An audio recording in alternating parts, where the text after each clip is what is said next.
gentlemen, boys and girls, we'd like to call your attention to the center of the field with the M&WR. The captains of both of these teams will come out, have a pre-game handshake, and we will conduct pre-game point toss. Conducting the toss will be the referee, the man in the white hat, Mr. Greg Surratt. Kingswood, the visiting team, will be calling the flip.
Welcome to Week 7 of the NHIAA Division II football season. My name is Kyle Heavey from Manchester Public Television. Glad to be with you at the William Bill Meisel Veterans Memorial Field here as we have a great matchup. The Manchester West Blue Knights and the Kingswood Knights battle it out here, and we'll see what happens. Along with me is Coach Thomas Zoyan. Coach, this is going to be a special game. Both these teams come into this game 4-2, trying to get on the winning ways some more. But for opening kickoff, West boots it out of bounds, and now Kingswood will get the ball in good field territory here. Coach, great to see you back here at your old confines. It's always great to be back, and you know, it's a weird feeling at first, but then once I settled in, I'm good. This should be a good matchup, though. We saw Kingswood at Trinity, and they had played very well at times, so this should be an interesting matchup. And it should be great to see the return of Serafin Agramonte, who got injured in that Trinity game that you just mentioned, and what he will bring to this Kingswood squad, who are coming off some big wins in the season. They've won their last 2 in a row, and West, coming off that tough defeat last week, are trying to get back on their winning column. A fumble snap and easily brought down with authority, and the West Blue Knights coming out with a lot of energy here, Buzz. Yeah, and, you know, I mean, that's right in the quarterback's hands, so I don't know if he just mistimed it or, you know, something has a little nerves. I mean, the kid's a sophomore, but he's played in some big games. You know, he does have other weapons other than Serafin. I mean, the day we did that game, Gary Porter, number 4, had a terrific game as well. So they definitely have some weapons, and with 4 wins, that's probably the first time they had 4 wins in quite amount of time, a lot of years. Well, the QB, Nolan Szymanski, throwing it this side and going to be incomplete. So it's going to be a 3rd and long here for these Knights. It's a battle of Blue Knights and Green Knights here tonight, and we'll try to keep things from getting too confused here, as it's certainly a fun one here with a 3rd and 15 from the 30-yard line. And for this West squad, the return of Giodorio is a huge thing. It's taken some time. I mean, it's going to take some time to get into, 100%. On that last play, though, you saw Kingston Green just bull rush from his linebacker spot. He blew the play up, so that's why the quarterback had to rush it. Well, it's, again, 3rd and 15, and they're going to hand it off to their Gary Porter, but he is going to be brought down, and Kingswood will have to bring out their punting team, and we'll see what West can do with the ball or try to possibly block this. But either way, special teams is an important part of any team, and we'll see if either one of these can come up with something special here on a 4th down. You got Rayvon Nelson deep for West. Well, he's one of the captains here, and the snap is good. The kick is up and going to be caught at about the 38-yard line. Look at this. You mentioned him. Brought down at the 42-yard line, kind of close to being a horse collar in some ways. I was trying to wait to see what they're going to do, but he just kind of had him by the shoulder pads. Yeah, again, you got to pull the guy down backwards in order for the horse collar call. So you can grab him by there all you want. As long as the runner lands forward, you're fine. But a good start for West on defense and special teams. So Kingswood's kind of going to get off the bus here a little bit and get pumped up. They got here early, actually. I was here watching the soccer game before this. Yeah. It was a big 5-3 win, and Kingswood came in and were looking very ready for this game. But now, again, West, who was scoreless last week, we're looking to get on the board early in this and put the gas pedal down a little bit. And we're going 5 wide right off the bat. No running backs. Well, here we go with a shotgun formation. Kingston Green in motion. He's going to get the ball. First guy hits him, hold on to his jersey, and he's finally brought down for a short gain there. And this Kingswood team, I mean, they really, gave Trinity a hard time for a lot of that game. So it says our voices, the sound is far away, Kyle. So I'm getting a little message here. So I get the same thing, yeah, so I'm going to try my best to work with that and Yeah. see what we can do here to try to make things a little bit better for the. Yeah, so 2nd and 12 for West. And got Kingston Green in the backfield for West. And Gio under center now.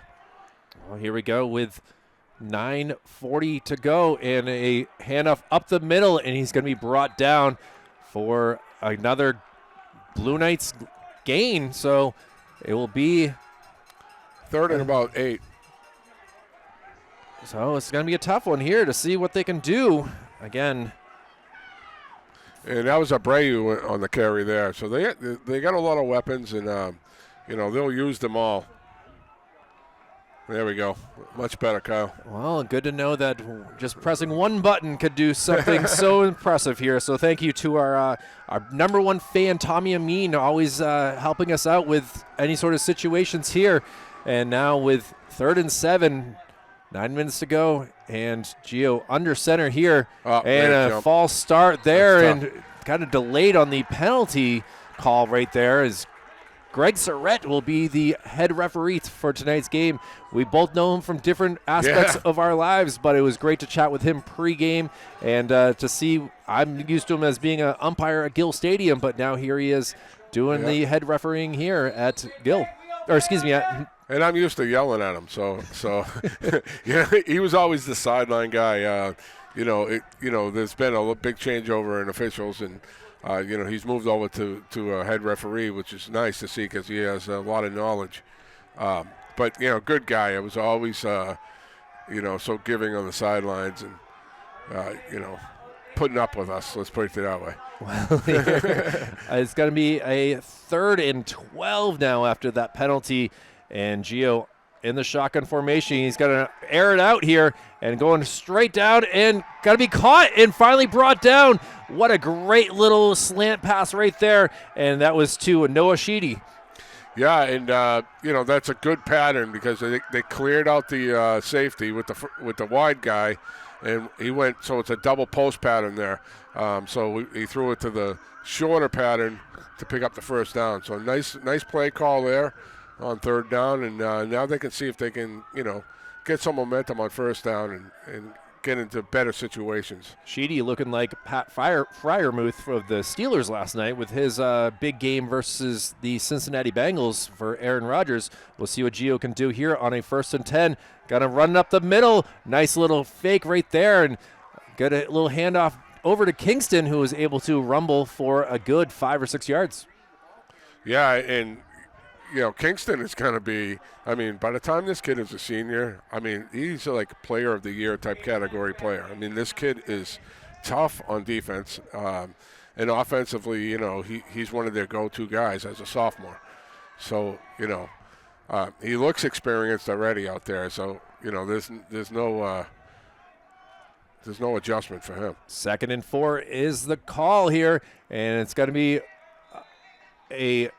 That's given to Kingston again. a little trickery here. Yeah. It's that triple. Yeah, it was a quick handoff to the fullback, and they put a motion guy there to kind of fool Kingswood, and they got a quick little. So now it's 3rd and short. Well, but looking Coach at measuring, calling a referee timeout here is trying to get things squared away. We got a measurement coming. Well, the chain gang, the most ruthless gang in New Hampshire, comes out onto the field, and now we'll get a accurate measurement here. It's quite the star-studded chain gang over there with Bill Berry, Alderman Bill Berry, holding the down marker. I mean, yeah. And it's going to be a 1st down. From our angle, did not look it, but we are obviously on the other side of the field here. We are set up at about the 38-yard line of West, and now they're inside the red zone here at the 20-yard line. So a good drive here with 7:22 remaining in this opening quarter. And now we'll see what this call is. Gio comes back to the huddle, and we'll see what he can do. This is our first game since week 1 for this West squad. And I missed that one. So this is my first time here this year. I did see them in the Jamboree, and they played pretty well against a really good team. So, I mean, to know that we have not seen West since week 1, and we have not seen this Kingswood team since week 2, and now run up the middle. Great job by the Knights to get prepared for that, and that was Gary Porter who made that tackle along with his counterpart and Serafin Agramonte out in there as well. Yeah, and Gary's a heck of a player, and when Serafin went down in that game that we did at Trinity, he took over and had a ton of carries in that game, and he's a tough kid. I really liked what I saw from him. And to see that Gary Porter is just a junior, who knows what his senior year might look like with a squad that already has 4 wins, looking to see what they can do here. But trying to stop this West Blue Knights offense as they continue to drive downfield. And now a little pitch out, trying to get to the outside. Great run right there and taken out of bounds. Well done by Rayvon Nelson. Yeah, Rayvon got the edge there, a little buck sweep. They've been running inside, so they're trying to pinch Kingswood in and get that end pinched in on the end. They'll run that buck sweep, and they're under center a little bit more than I've seen them. They were under shotgun quite a bit last year, and in the preseason and in the Jamboree. So they've moved under center a little bit. I kind of like that. You mix it up a little, and get your running backs, get the ball to your athletes. And it looks like a little change of things here as Jerome Hennard, the senior, comes into the game here. And now Kingston Green back in the running back spot looking to get things going. We got Gio in the shotgun formation. We'll see if they run this up the middle here. No, it's going to be a pass play. Gio looking, and he's going to scramble. Throws it up there, back, and a touchdown! Yeah, good patience there. Really good patience. Moving his feet around in the pocket, and it looked like he was going to run it, but he saw Hennett run free. That's tough on the DBs for Kingswood to keep the coverage for that long. You got to get pressure after that much time, and Gio did a nice job moving up in the pocket and stood up and threw a touchdown pass. So nice job down in Nashua. Nashua South up on Memorial 13-6 already in the end of first quarter. So Nashua South's high-powered offense against Memorial's great defense and running game. That's an interesting game as well. And now going for the 2-point conversion. Some trickery here from the Blue Knights. No sign yet, and waiting to see. Does not look like it worked, so good job by Kingswood not to be fooled and to keep that conversion from being unsuccessful. So the West Blue Knights lead this 6-0 after that Gio to Jerome touchdown pass. And now we'll see if the Blue Knights are ready to play some defense again. They held Kingswood to a 3-and-out, but now with 5:23 remaining, we'll see if what will happen here with Kingswood and head coach Corey Woodsum who's got plenty of experience here in coaching football. If he sees something and can make something happen. For Coach Andrew Preventure, I had a chance to chat with him beforehand, and we were just chatting a lot of things about this sophomore class for West is doing great things so far. We've talked about Kingston Green, but they have a number of other great players. Their freshman class last year, the athletes coming out of Parkside now are really strong, and it's kind of a change in Manchester a little bit, and it's a good change. Kingswood, look for them to respond here. You know, they were behind the 8 ball there after dropping the snap on the first down play last time, and in the second down play kind of rushed play, so they didn't really have much of a series there. Let's see if they respond here and get the ball to Seraphin a little bit on this drive.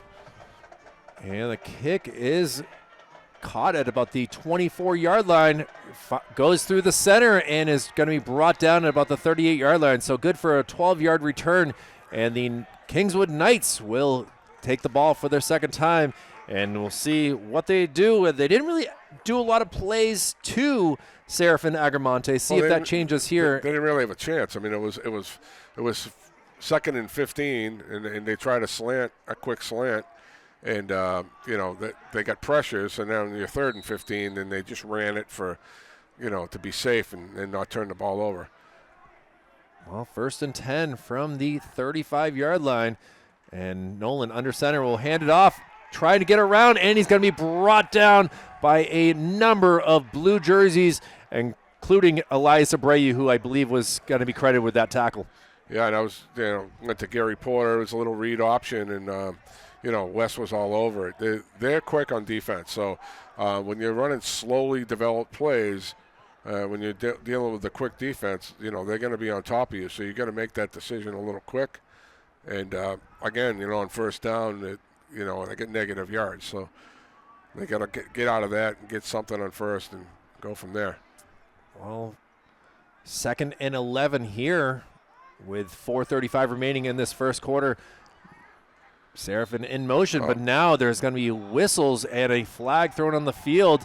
And what will this be? A little motion, a little. Yeah, it's dead ball foul, so it's on Kingswood. So legal motion, and so now we're going to be 2nd and like almost 16. So they're in the same boat as they were last series. Well, they kind of got to get a little. They got no rhythm so far offensively, so they got to. You got wholesale changes here, so maybe they'll go with another set. And see I feel like it was a hockey line change right there. There's just so many players coming. Directly to Seraphin. Yeah. And now got to be brought down, and look at the excitement right there. Mr. Jerome Hennard, the touchdown catch, and now making a big stop here on defense. Yeah, I mean, these kids are quick, and they're fired up tonight. So this defense looks really good. Right? And when you got speed on defense, there's no beating that. And, there's nowhere for him to go there. Well, so I had to confuse a little bit again because they had a different set in there. Now they're bringing the quarterback back in. There's no huddle for these guys, so they look over and they're still kind of looking at the they're going to run out of time. Offensive coordinator is assistant coaches John Moran, David. Got 10 seconds. Yeah, they're going to end up calling a timeout. Michael Susie, and you are called that. Yeah. And that's a tough spot for the players here. They just are waiting for the sign, and now Kingswood with a 3rd and long with 3:29 remaining for West. They got to be happy to see that they have come out playing strong on this night here. It is the week 7, like we said. They're both teams sitting at 4-2, but West having. I think Kingswood has like minus 10 yards so far, so, with 2 drives. So West is all over them. They got to kind of get something small and work from there, I think. Changing up like that. They changed almost like 4 or 5 guys there on that Wildcat situation. And they got the 3rd down, and they wanted to bring the regular spread set back in and got a little confused and had to burn a timeout in the first quarter. So rough start for Kingswood offensively. Well, we'll see what they can do. Obviously, they've gone backwards on 2 drives, but all it takes is a good play here, and all will be forgotten. So after this timeout, they will head back to the line of scrimmage and see what they can do here. Look for West to come after the quarterback here.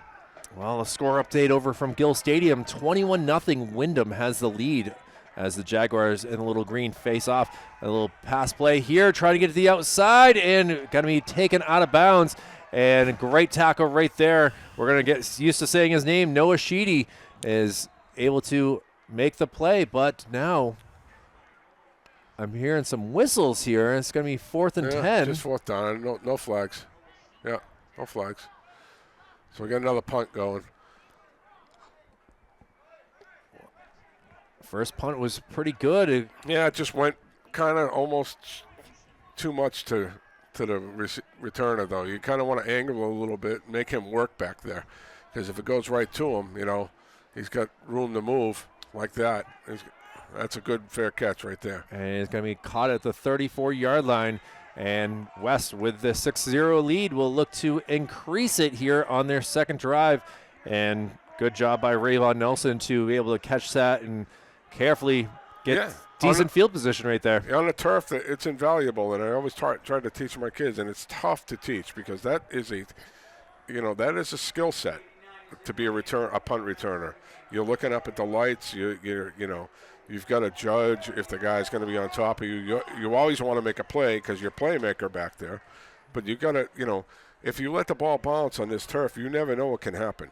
Nice. That ball can bounce 10, 15, 20 yards. So, a fair catch can save your field position for you. And obviously, one of the most exciting plays is a return for a kickoff. We've seen it, Well, punts are different because punts are hanging up there, right? And anything can happen. They're in the center again. And now, run up the middle. Kingston Green able to get about 3 or 4 yards on that. And you know what? The clock continues to move. And Kingston Green does not mind getting hit each and every time. No, I think he does the hitting. I mean, he's a strong kid. But, yeah, he's, first down, they're getting in a good, rhythm. Second down, and now they're second and what? 2nd and 6, right? Kingswood's been 2nd and 12. So now your playbook is a little bit more open, and you got more options on 2nd and 6. Well, let's see what type of playbook Coach Preventure opens up here. As coming to the near side us is Noah Sheedy, as he'll look to get something going and gets now a 2nd and 6 and almost, he's going to be brought down as Abreu just could not get to the outside. Great job on the defense of opening that up. Gary Porter made the tackle, but 66. Timothy Twing, senior, he slanted in, and he was on top of the handoff as soon as it got off. So now you're lost a yard, so 3rd and 7. So now you're going to see Gio probably put it in the air here, I would say they keep it safe, though. So far they've kept it underneath and kept it, safe patterns for them. They ran a nice 3rd down play earlier. Let's see if they have another one in their pocket here. So they're 2-by-2, 4 receivers. Well, here we go with a 3rd and 7 from the 37-yard line. Jerome in motion here. And now the pass play is incomplete. Trying to get it up and over, but just was unsuccessful. And now West is going to look at punting for their first time in this contest. Yeah, and that's a tough play because you're looking to clear everybody out again and then run the motion guy underneath and then have him catch the ball and run for the first down. When you're on this far hash, running it to that side, that's a hard throw all the way across the field. And even if you catch it, you're not catching it for a first down. So I like patterns that you're catching the ball for a first down there. So that one was a little rough, but we'll see how we do on a punt. Well, funny enough, Gio is out there as the punter as well. And he lets it go. And got to be taking a bounce dangerous. here. Yeah, that was dangerous. So that's that's what we're talking about with the fair catch there, right? I mean, he let that bounce right at his feet, and it may have touched him, it may have not. Heads up play by Seraphin and grabbed that. Nothing like hearing a coach from the other side of the field saying, what are we doing? And a sure sign that a lot of confusion was going on that play. But with 1:11 remaining, the West Blue Knights leading this 6-0. And now we'll see what Kingswood can do with their third time getting their ball, as they've had some struggles so far in their first 6 plays of an offense. Yeah, well, they're not getting in any rhythm because, look at, they're still on the sideline right now. And, the coach is calling a play from there, which is fine. But it's not allowing them to get in any rhythm. And in between plays, they're standing around a lot. If you're going to be no huddle, man, you gotta get up and get going and get in a rhythm, because they've had no rhythm at all yet. Well, arm is up in the air, so Kingswood is going to have to be quick on this. A little motion there, and it's going to be taken by Seraphin, who is going to get some positive yards on that before running into 2 Blue Knights players who bring him down. Yeah, again, their defense is pumped up tonight. They are flying around the field, so Kingswood's going to have to get something.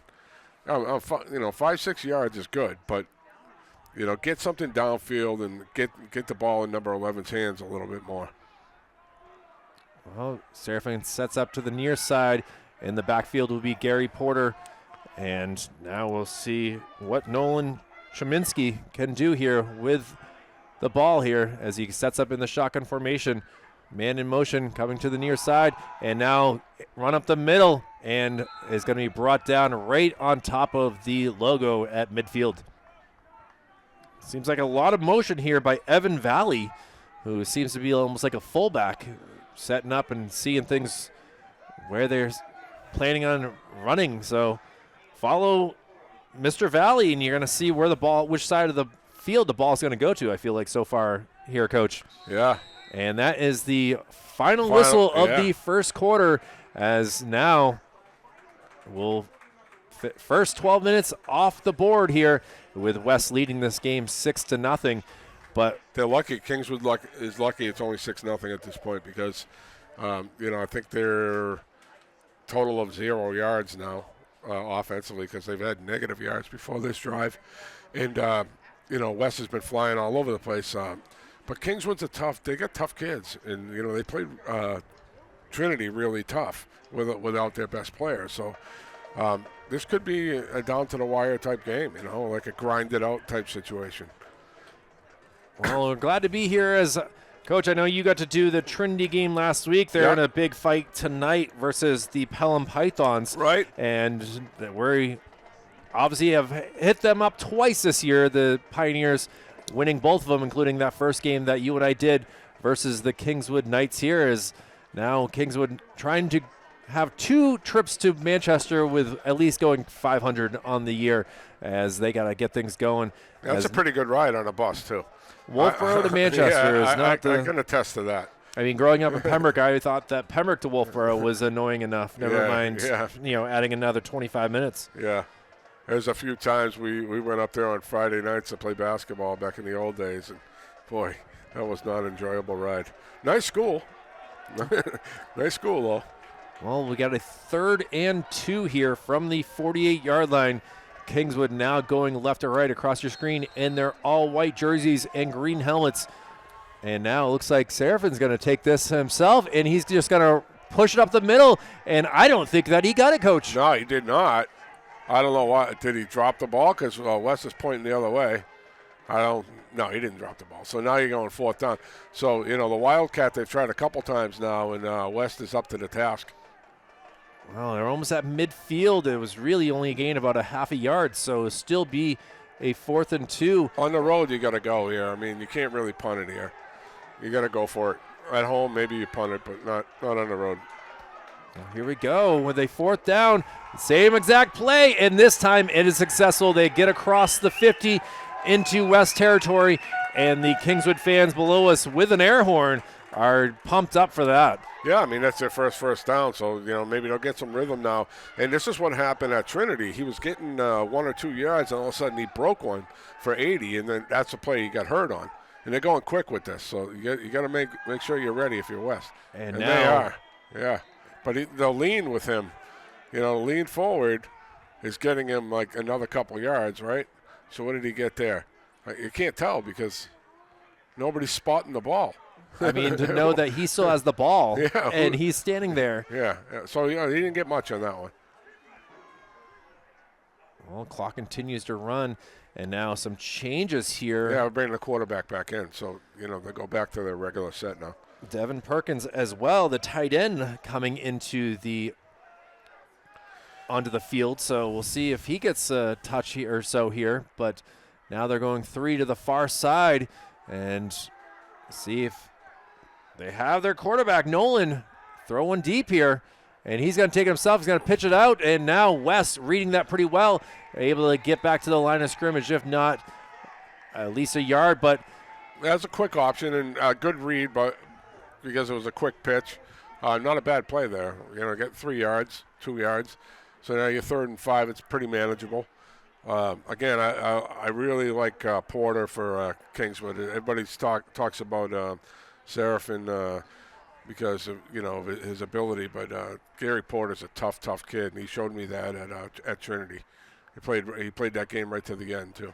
Well, under 10 minutes to go in this first half, and Kingswood having their best drive so far in this game, and now they got a 3rd and 6. Gonna hold on to it.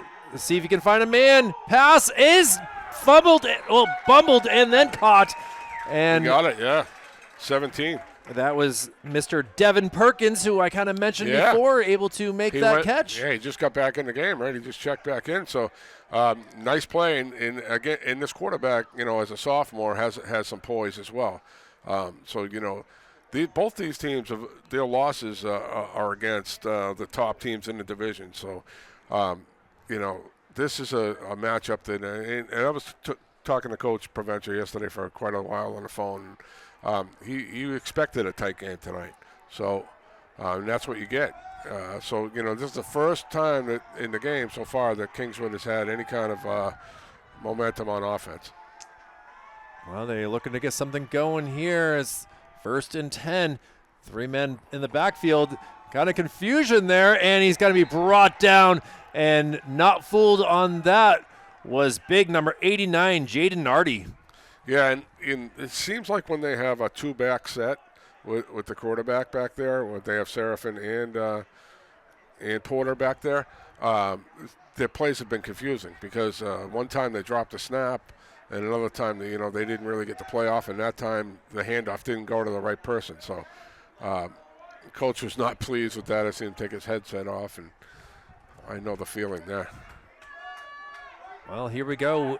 A 2nd and 11, a loss of 1 yard on that last play, and kind of set up the same way. Looking to get something going. He's going to take it himself, and he's going to be wrapped up and brought down. And Kingston Green. We got a late hit. That's unfortunate because that's a nice run by the quarterback, though. I mean, a good fake, and he went right up in the hole. So, he showed me something at that Trinity game, too, Nolan. What is it, Cheminsky we're going to go with tonight. Yes. And that was a 15-yarder on West, so that's going to be a huge killer here for the Blue Knights, who really had something going here with great kind of stops on the last 2 plays. Now. Sometimes that happens. I don't think that was too malicious. It's an end-of-the-play tackle, and I think, somebody just jumped in a little too late. No, I don't think it was malicious at all. I think it was just, one of those situations where he couldn't stop. And, I don't think you can get mad at a kid for that one. Well, here we go with the Knights of Kingswood. That is 1st and 10 inside the 20-yard line. So red zone play. And now Agramonte trying to get to the outside, stays on his feet, and is going to get inside the 10 here for a good 6-yard gain or so. They're just trying to get this kid the ball in different situations. I know it was a jet sweep, and you had Porter blocking on the edge there, and that was a nice block by him. And instead of going to the edge, Seraphin, he squared up his shoulders and tried to run someone over there. So I think they're getting warmed up now. So this is an interesting drive here. Well, now some late substitutions here, including Evan Valley coming in, so we'll see where Valley goes, where the play might go. As Agramonte, it looks like he's going to take the Wildcat, and he's going to run up the middle, bounces off a few guys, and is going to be brought down. So, and that's exactly what this is, Kyle. You got it right on the button. It's a Wildcat because we used to run the single wing here, and that was a little bit different than what these guys are doing. It's more just a snap to him and find a hole with a lead blocker. Maybe if you notice it, they have more linemen on one side, so they're overloading a side and trying to get an advantage there. Well, it's a 3rd and 1. They are able to still get a first down without having to get in the end zone to get a 1st and goal. And now trying to stop the middle. Great job and brought down. Boy, that's tough to tell. I mean, we're 50 yards away, so it's a little bit difficult for us to be able to see as much as I'm zoomed in with the camera. It's the referees, including Greg Surrett, will make all those decisions. We got 4th down. And now so they didn't get it. So it's like, 4th and inches, I would say. Yeah. And, well, they've pretty close. They've done this a few times with Agramonte just running up the middle, but he's wide. He is wide, and now we'll see if Gary Porter will run up the middle here. It's like I get to sneak again. He's trying to get a little help of a push, but it's going to be the referees who make this call as a make-or-break type play here early in this contest. And that's a stubborn call by the offensive coordinator because try it twice in a row, figuring he can get that 1 yard, but West defensive line stood up there twice in a row. Well, Brody Keys had his hands up on his helmet. Are they going to measure this? Seemed like he was frustrated with that. And now, waiting to see. It is going to be West. So twice in a row, West defensive lineman standing up to the challenge there. And it's tough for that. All these guys. Most of these guys aren't coming off the field. They're playing offense and defense. So yeah, it happens a lot in the Division II. You don't have the numbers on the sideline that you have in the bigger schools. So, the athletes are going to play the whole game. And you know what? It's fun for them. Who wants to come off the field anyways? That's fair. That's fair. But sometimes it is nice to get some water. I'll puff here and there. Yeah. Yeah. Well, now Kingswood will try to get the ball back. The West will get the ball inside their own 10, so they will have 90-plus yards to try to add to their lead with just 4:48 remaining in this first half. And Giodori under center. He's going to hand it off. Bounces off a couple guys. Kingston Green is finally brought down and gain good for at least a 2-yard gain. Kings is a solid runner. He's not going to light your eyes up with his speed. But his power running and his stability on ball control and keeping the ball, when you're that deep, you want to have ball security big time. So I think they're going to look to run it here. I don't think they're going to do anything too crazy. If they get a first down, then they might try something. But, what do we got, 4 minutes left in the half? Yeah, 4:10 officially. And, again, West inside their own 10. Gio under center again. Trying to get a little jet sweep here. Ravon trying to get the outside, still on his feet, gets past and is able to be brought down, and that looks to be good for a first down or close anyway. Yeah, that's close, and they've done well with the buck sweep so far. It's a couple of times where they ran it, and and it all comes from Kingston running the ball in between the guards in tight and keeping Kingswood's defense and then pinning that end. So now you're at third, it looks like. Yeah, third and short as I officially see the chain gang down here. And with 3:24 to go, they will have someone. And the West offensive coordinator seems to have a little bit more rhythm than Kingswood does because, they're getting the play calls in quick and they're making that decision quickly. So, well, West looked to be possibly offsides there, but we got a dead ball. Looks like we got a. Okay, so the side ref on the far side blew his whistle, which is you never do. You never do. If you lose sight of the football, you just don't blow the whistle, and he blew it dead. And they're not. It's going to be a dead play, right? That's what I'm waiting to see I don't know. here. He just said first down, but they didn't spot it where the ball got tackled, did they? No, I did not see him. Wow. Yeah, he definitely blew. He had his hands in the air and everything. So it was a quick whistle on his part. But sometimes it's, that's, more rookie officials. Once in a while you're going to make a mistake. That's okay. Well, it works for a West first down. So 1st and 10 here. And now trying to get to the outside. Cuts it back in, and he's going to be hit and taken down. Good hit right there by number 22 in Evan Valley. Yeah, that was Jerome Hennert again. Getting the carry that time instead of in a route, but they got many kids that can carry the football, which is a good thing to have. And Kingswood is playing better on defense here, though. They're really stepping up and making West earn everything. Well, under 2.5 to go in this half, and still West is in no hurry because they're getting the ball back after the half as well. They deferred to start the game. Well, they get to the line of scrimmage again. Still 78 yards to go on this drive to get to the end zone. And now a run up the middle is going to be brought down. And a great job by the center of the Kingswood Knights to get ready and make that hit. And that was Andrew Hunt that was able to make that play. Yeah, and if you wanted to be aggressive here, a timeout would have been in order there on defense. Because, now you're just letting the play clock click the game clock away. And that's what West really wants, I think, at this point. I think they're looking to just go to the half up by 6. Well, under 90 seconds to go here. What has been a very quick first half here, Coach.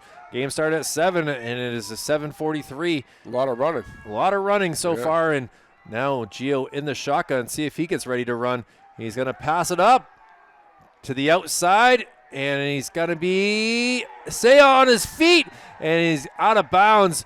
What a job right there by Kingston Green. Yeah, can you see what I mean with this kid? Can you imagine this kid in 2 more years with, in the weight room, and he is going to be, he's looks like one of the better players on the field tonight. And he's a sophomore. He's still a young kid. He's probably 15, right? Well, that works for a first down, so the clock does stop for a moment here. You don't really change your thought process yet if you're West. I don't think they're going to try to go downfield or do anything crazy unless they break a run past the 50 here. I think maybe they'll try something, but, yeah. Well, Elias Abreu comes in for Jaden Nardi here as 66 seconds ago. A little pass play. It's going to be intercepted. Going the other way, trying to keep in bounds. And a bad interception right there by Gio Doria. Helps the Kingswood Knights to get the ball inside the 20 here with 59 seconds remaining, Coach. I think it was miscommunication between him and the receiver. I think he expected him to hook it, and Porter was ready for it. And that's exactly what I was just talking about. It's kind of confusing there a little bit because, to open the drive, they were down deep. So you're going to expect them to be really conservative, right? And you really weren't in the position on the field to be aggressive yet. And that wasn't an aggressive play call. It was just really an outside throw that but if you don't execute, that can happen. And now you're in a different boat. So now you can talk about flipping that momentum. You always got to think as a coach, and you got to think negatively. What's the worst thing that can happen with this play? So, I didn't like that call at all, but that's okay. It happens. Well, a 1st and 10 from the 16-yard line, 59 seconds. Kingswood has 2 timeouts. They're going to pass it. Caught, and it's going to be close. Definitely a first down, and that was to the man, Serafin Agramonte. Agramonte with a nice slant there, nice route, but he's just big. So, you can put it up in his area, and he's going to get it. And West now losing the momentum right before the half. Let's see if they can stand again. Agramonte and the Wildcat trying to push it up the middle, and a great job by the Blue Knights to push them back. And their defensive line has been tough so far. In short yardage situations, advantage West. Now we got a timeout by Kingswood, I believe. Yeah. So they got one left after this. They burnt that one in the first quarter, right? They had to burn it earlier on when they were running out of time. Pardon me. And now with 33.8 seconds to go, this is a huge change here, as we will have a second and goal, from the 2-yard line. And I don't think you'll see a quarterback sneak again, Kyle. You were 0 for 2 on it last time. I think either you're going to snap it directly to Serafin, or you're going to see Gary Porter get the football. Well, again, like you said, one timeout remaining. And for this West squad, they have done a great job on defense so far, but now in a predicament here to try to stop a bad interception has really changed the momentum here. And Nolan could keep it on this as well, because he had that good gain earlier with the fake to Porter. But you don't want to do a read option because West is going to be coming at you. So you want to go as quick as you can with any play call you have here. Well, Porter now set up Valley in motion, and now, like you said, you coached that perfectly. Yeah. Tom Bezoin, it's like you knew this job at one point. Yeah, I think once in a while, right? Once in a while, you know what you're talking about. And 20 seconds remaining now, a timeout called with what should have been about 19 seconds, listed as 17 up on the scoreboard to see if they had some extra time on there or not. But now a last timeout by Kingswood. You can expect probably a pass play at this, because an incomplete pass would go for stopping the clock. So we'll see. Hey, guess what? If I'm thinking that, then Andrew's probably thinking that, because we're kind of cut from the same cloth. He's kind of a disciple of mine, and he has his own way of doing things. But also we coached together, and he played for me as well. And so if you're thinking like that as a coach, then the defensive coordinator's thinking that same thing. They've been great on their short yardage stuff, though. Well, Coach Woodson will have an idea they've been terrific so far. So where are we at? What yard line are we at? We are at the 4-yard line. As third and 17 goal. seconds. So don't remember the kicking situation for Kingswood from Trinity. I don't remember if they have a field goal guy. They did make 2 extra points in that game. Yeah, so and this would be close to an extra point at this spot. It looks like they're going Wildcat. And now running up the middle, now cutting it back, going backwards, trying to end. Kingston Green with a big tackle right there. You see him running around the field. And that's going to be the half, because they're not going to be able to spike it, and there's no timeouts left. So that play call was not West has to call a timeout as their guys were celebrating and weren't able to get back to the line of scrimmage. I think it's the half, because the clock wouldn't stop on that. Waiting to see what it is. That's the half. As Greg Surrett is coming over to talk about something here, so we'll see what. It's just explaining to him, it's a half. I mean, it doesn't matter if the defensive is confused or not. The clock is going to keep ticking. So, that was your play. That was your 5-yard play or nothing. So you're either going to throw it there or, it's a touchdown or bust. And, he didn't see anything up the middle, so he tried to go outside. And Kingston has that edge. He does not. He's disciplined, and he made the play again. So good half for that young man. Well, what a wild first half here. Just a 6-0 West lead. We'll let the band hit the field and get some interesting tidbits here for you as we will be back for the second half. Coach Tom Bezoin and Kyle Heavey from Manchester Public Television back after this. As we get ready for the second half, Coach Tom Bezoin and Kyle Heavey here from the always amazing Bill Meisel Veterans Memorial Field here for this matchup, the Kingswood Knights and the Manchester West Blue Knights. Manchester West with the 6-0 lead as they will get the ball first in the second half. I think for coaches on both sides, they had a lot to talk about in this halftime break Coach Chambezoin, you have been in this situation before. You can only imagine what was being said. Yeah, and it's kind of a tale of two quarters there. West kind of dominated the first quarter, and Kingswood got off the bus a little bit late, but, started moving the ball. Short kick. And West will get the ball, and this will be at about the 40-yard line. So that's what they had the ball in good field position their first drive, and now it seems like they're going to get some decent field position again as they try to tack on some more points to increase their lead. Yeah, they got to come out of that, that last drive when they had that interception. That was almost a momentum changer going into the half. Their defense has really picked it up on short yardage situations twice. Kingswood getting the ball down inside the 5-yard line twice and not scoring. So that's got to weigh on them a little bit. Noah Sheedy was the returner on that kickoff here, and he will be lined up to our near side here as a 1st and 10 from the 41-yard line, officially listed as. And Giodoria, who's got the touchdown pass, a 15-yarder to put the Blue Knights up. And now Kingston Green going to be wrapped up and brought down by a number of Kingswood Knight players. Yeah, and if you're the defensive coordinator for Kingswood there, you're going to get aggressive because, after a pick, there's possible fumble there. Yeah, it certainly is, as the referees are discussing things here. I don't see the umpire got the ball right away, and I think they blew it dead. They blew it dead. 2nd down.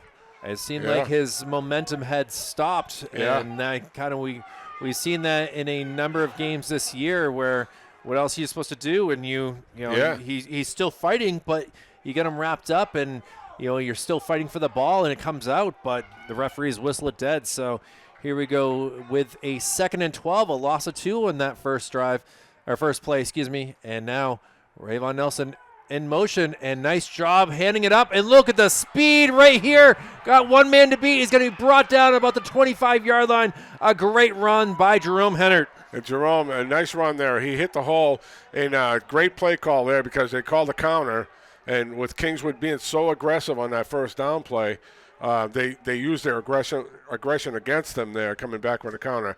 Hennert a little banged up on that play, though. Yeah, the way he was brought down was not easy on that right ankle right there, and he will be taken care of by the trainer as a number of teammates and coaches come out to help him out. As you can see that he thought he was going to go the distance. A great run right there, gain of about 41, but now it is going to be a new set of downs. 1st and 10 from the 26. And he has already got that touchdown pass. He's huge on this offensive side of things, right, and even bigger on the defensive side. So we'll pay attention to see what happens here. Kingston Green got to run it up the middle, and this is good for about 3 or 4 yards. I just love the way Kingston just, 2 hands on the ball, first down carry. He's not looking to be fancy or break anything or anything like that. He's just looking to get 3 or 4 yards and get him in a better position for 2nd down. Not every play has to go for a touchdown, and not a lot of kids think like that nowadays, and he's kind of an old school type runner, and I like that. Well, you hate to say it, but certainly media has a big aspect of things, right? As that's what you see. You see the big plays, you see the touchdowns. You don't see those important plays that keep a drive alive, and that's exactly what. There's your buck sweep again. And trying to get out and going to be brought down. See if it's 1st and goal here. It's going to be close. It looks like they're going to put it at about the 11-yard line, and that will be good for another Blue Knights first down. And that's they're 3 for 3 on that play. So the buck sweeps are plus 10 yards on each time they ran it, because that's you give the illusion of running the ball inside, and then you sweep it outside. Once you pin that in, or he cheats in because of the dive plays earlier, then you got that edge, and they got quickness to get there.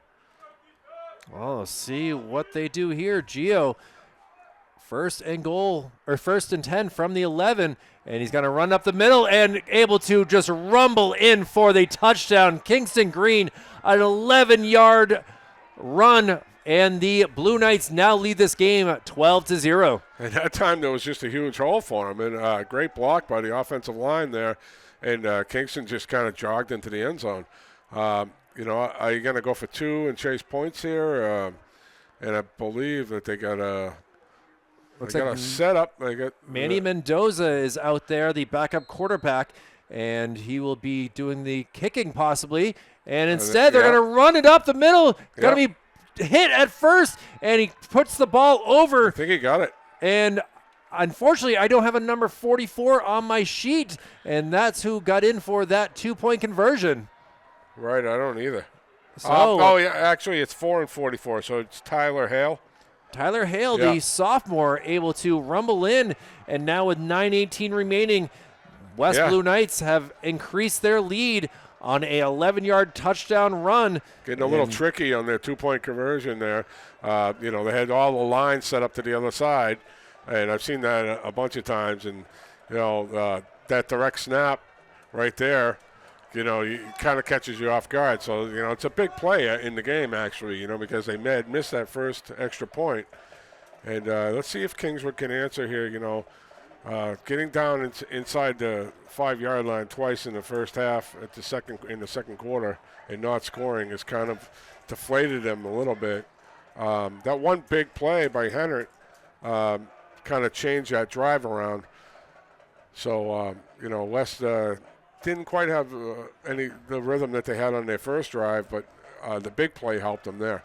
Certainly did, and now we'll see the kickoff here, and I believe this is Jaden Nardi who will be kicking it off. I'm trying to get a number here, but of course we're on a different side of being able to see the jerseys here. No numbers on this, and a good kick here that's caught at about the 14-yard line. Now trying to get it, and he's going to be lit up and hit. Oh. What a good tackle at about the 26-yard line. Jerome's okay because he laid the wood right there. So I guess his foot is okay. And Maxwell Poulin limping off the field here. We're hoping that he's going to be okay. This trainer might be busy here in the second half. As the later we go in this contest, the more chances for some injuries. And now Kingswood, who came so close to tying or taking the lead to end the first half, they will get the ball for their first time, down 14 points. And they certainly, we've seen them against some great teams in this NHIAA Division II, and now they have to get things going on offense here, Coach. Yeah, for sure. They got to get a drive and finish it. You know, I mean, they haven't been able to finish them. They got down there close and couldn't get in. 1st and 10 from the 27. Seraphin in motion is going to not get the ball, and trying to run it is the quarterback in Nolan Shemansky. Yeah. And he is able to get about 2 yards on that. Yeah, it was a jet sweep, and they faked it, and, you know, he ran play side that time. A lot of times you'll run away from the play side and kind of make a counter out of it, but, you know, they tried to go inside the end there with the quarterback, and West is up to that task. And now here we go with a score update from Memorial. They lead it 19-13 here.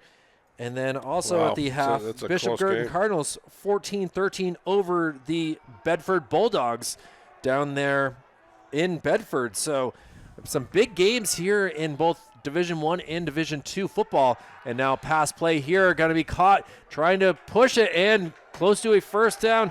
Caught right there by Brendan McPhee. And he also had a big game opportunity. I've been waiting for him to kind of break loose here. He had one catch earlier, but that was a little short of the first down there. So they're still eyeing it down here as Bill Berry, Greg Surrett, they're all trying to figure things out, and it's going to be second in inches. And Bill done the sticks for years at St. A's. So he likes getting that front row seat to the football games. It's a great view of the game, that's for sure. Well, it's certainly one way to stay in the sport and you know, he's a West Side Alderman, so you know you're supporting your high school over here. Well, it's actually going to be a third down as Bill had not switched the number, and now referees are going to challenge it or check it over on this way to see what they think.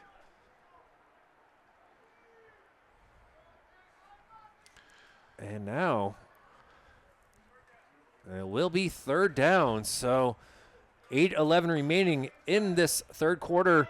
West was able to score on their first drive. Kingswood trying to answer back. And now a 3rd and inches here. And Seraphin lines up to the far wide, side. So, yeah. And then McPhee on the near side. So we'll see. They're going to run it to Porter. Porter is able to get those inches, and that will be a first down. The Kingswood fans below us are pleased with that, is able to get another first down. And now almost to midfield here as they're making their way. It's good to see them competitive because Kingswood football was down for a very long time. And when I say down, they just weren't scoring in the season. It would be like, 50-0 every week. And, they went through a couple of different coaches. And, it looks like they got some talent. They got some interested kids. They got a coaching staff that knows what they're doing. And they're going to compete every week. Well, 1st and 10, and now throwing it up. It looks like he was hit when he was released the ball. Able to make some plays and get some positive yards. Well done right there by Devin Perkins. Yeah, and West kind of sent the house there and didn't quite get there. Nice dump off. Pretty poised for a sophomore quarterback there to dump that off, and a nice catch and run after catch. Well, as we look at the standings here for Division II football here, looking at last week, the 35-0 loss for Manchester West to Pelham was a tough one right there. Yeah. As Pelham is looking like they're trying to get back on their winning ways and continue to win 5 years in a row. And we'll see if that happens. It's always difficult playing down there. So, but for Kingswood, they have scored 84 points in the last 2 games and have given up 0 points. So now a big pass play here. Oh, he is unable to bring it down. Yeah, and, that was kind of thrown to where only his guy could get it, but good coverage by West as well. So pass was to Brendan McPhee and was incomplete. So it'll be a 3rd and 3 here from the 46-yard line.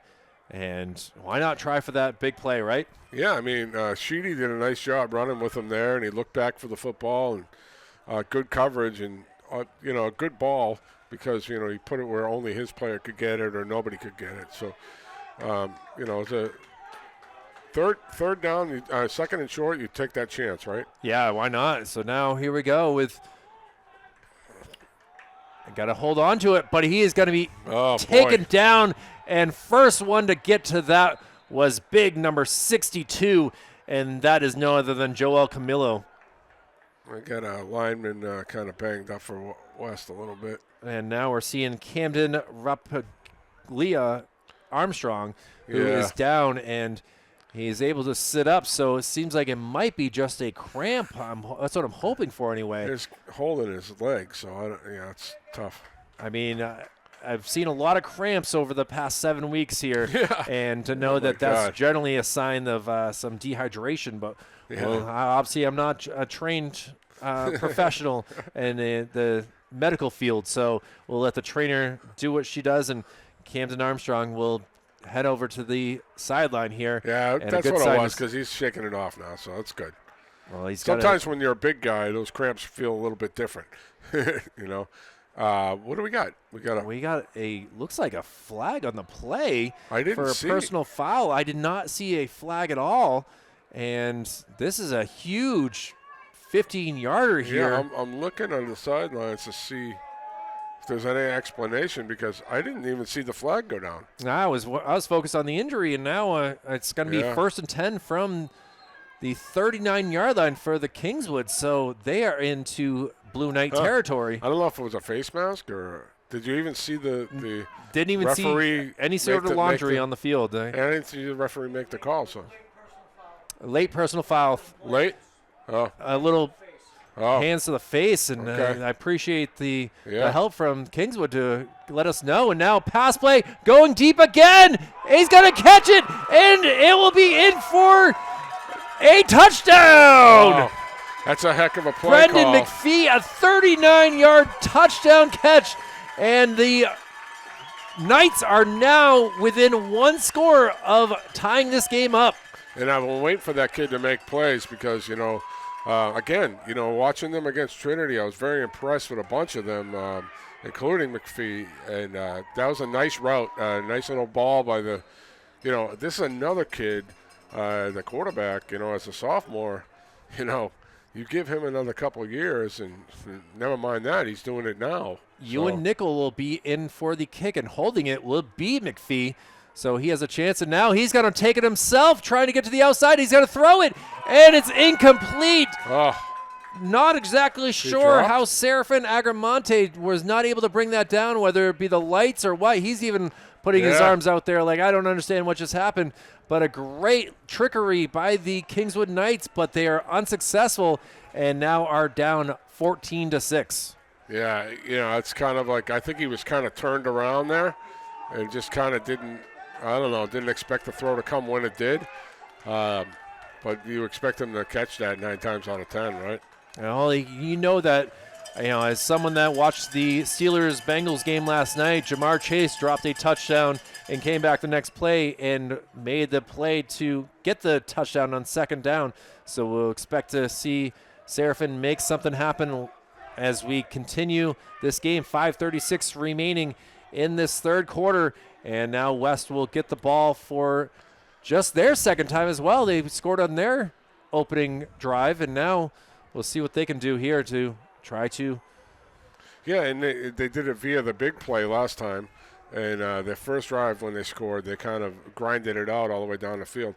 So this is a big defensive stand for Kingswood because if West goes in and scores here, it could change the outlook of the second half for sure. And now a little bouncing ball that's going to be taken at about the 35, and now still on his feet, gets it across the 40 to about the 42-yard line.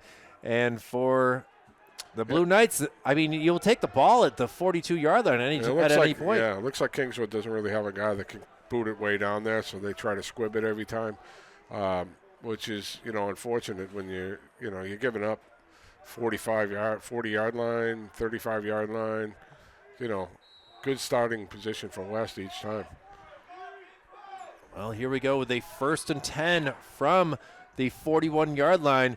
And Kingston Green in the backfield looking to get the ball set up in the near side. Rayvon Nelson, who's in motion, and he's going to get the ball, gets past, and is able to get the first down before finally being brought down at about the 47-yard line.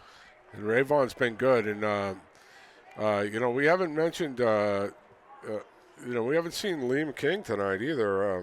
He's been out. One of the captains. So I don't know if he has an injury or what the situation is with him, but he's a big weapon for them as well. And but they have a bunch of them. So, it's the old days, when I was first building this team back up again, if we had one big injury like that, we were kind of in trouble for the week, Now they have guys that can step in. So that's a big difference. Well, as we get under 5 minutes to go, West crosses midfield here. Another 1st and 10 from the 47-yard line. Gio watches Trayvon go in motion. It's going to be to Green this time, and he's able to get some positive yards down to the 39-yard line. Yeah, they're keeping an eye on Rayvon now because, that buck sweep has worked so much, and now that's going to open lanes up for Green. And you saw it earlier with the touchdown. He just walked into the end zone with that same motion type play. So they're being very conservative with the football now, after that almost end of the half of interception. But, Gio, I don't think they've even put it in the air since then, have they? No, they've really been very careful so far as Jaden Nardi, who is big number 89, I haven't really said much for him as he looks like he could be a threat in the passing game as well with his size. So we'll see what happens here on a 2nd and 2 from the 39. Another man in motion, and now Gio is going to take the ball himself. Flags on the field. It most likely will be coming back for a holding, and he's going to go out of bounds at the 25-yard line. But the laundry is on the field, and Greg Surrett does exactly what we thought, holding on the offense. Yeah, that play looked a little doomed from the start almost. It almost looked like there was a false start before the snap, and then well-designed play, but didn't get any. So that was a backside hold, so I don't know if it was at the point of impact or not, but he threw it right away. He definitely was sure of that call. He threw it right away, so. And that's always a tough thing Yeah. as you're watching the play happen. You know that whatever yards he gains is going to come back, so you're hoping for no injuries. And thankfully, everything's good. But now a big penalty on Manchester West, and it goes for now what was a 2nd and 2 to a 2nd and 12 as Nardi comes off the field and onto the field. Looks like will be Elias Abreu. Yeah, different package. So looks like they're going to go with the shotgun now. Sheedy, 2nd and long. Sheedy to the near side. Us now going to be defended with McPhee.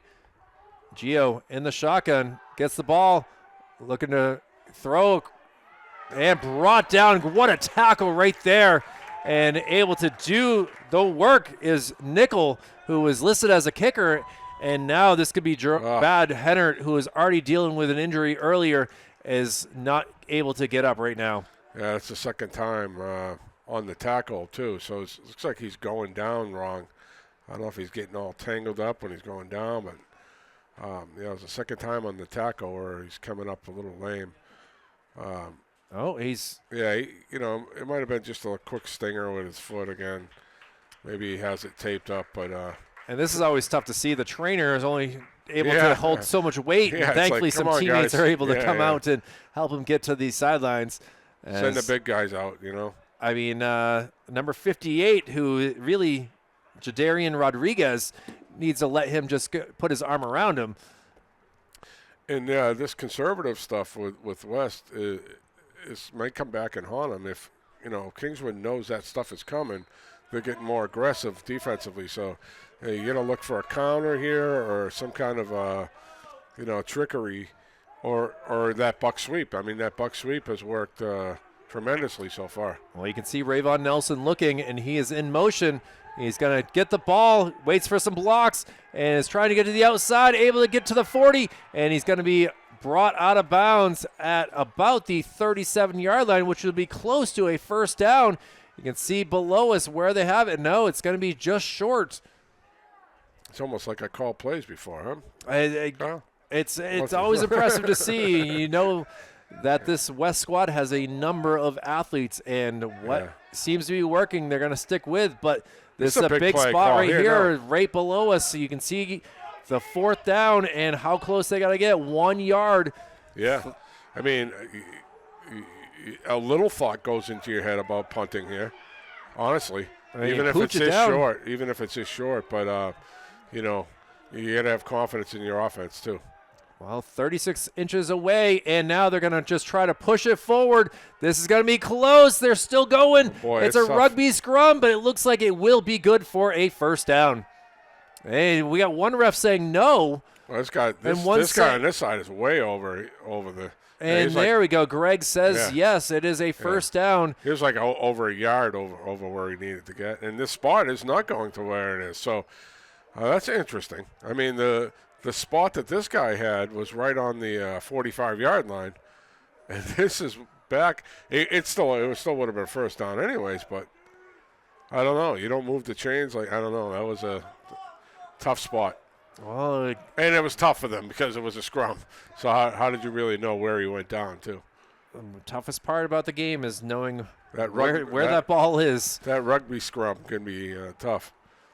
Well, a little change here, as it looks like Nardi will come out on the field. And now with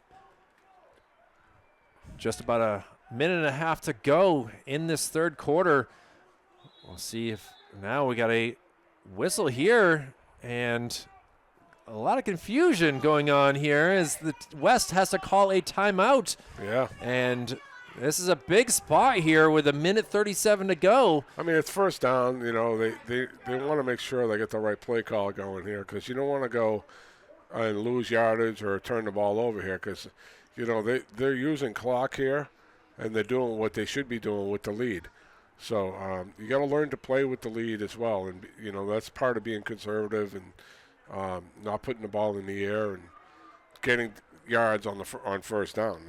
And I'll ask you about something with this. Being a former coach, how difficult is it when you have a player like Jerome Hennard now out? A lot of those packages where he was a big part. Now you got to have the next man stand up who might not be ready. Or, you just don't use that package, or, you use other people's strengths. And, it hurts when you lose a kid like that. He's not an every down back where he's getting the ball all the time anyways.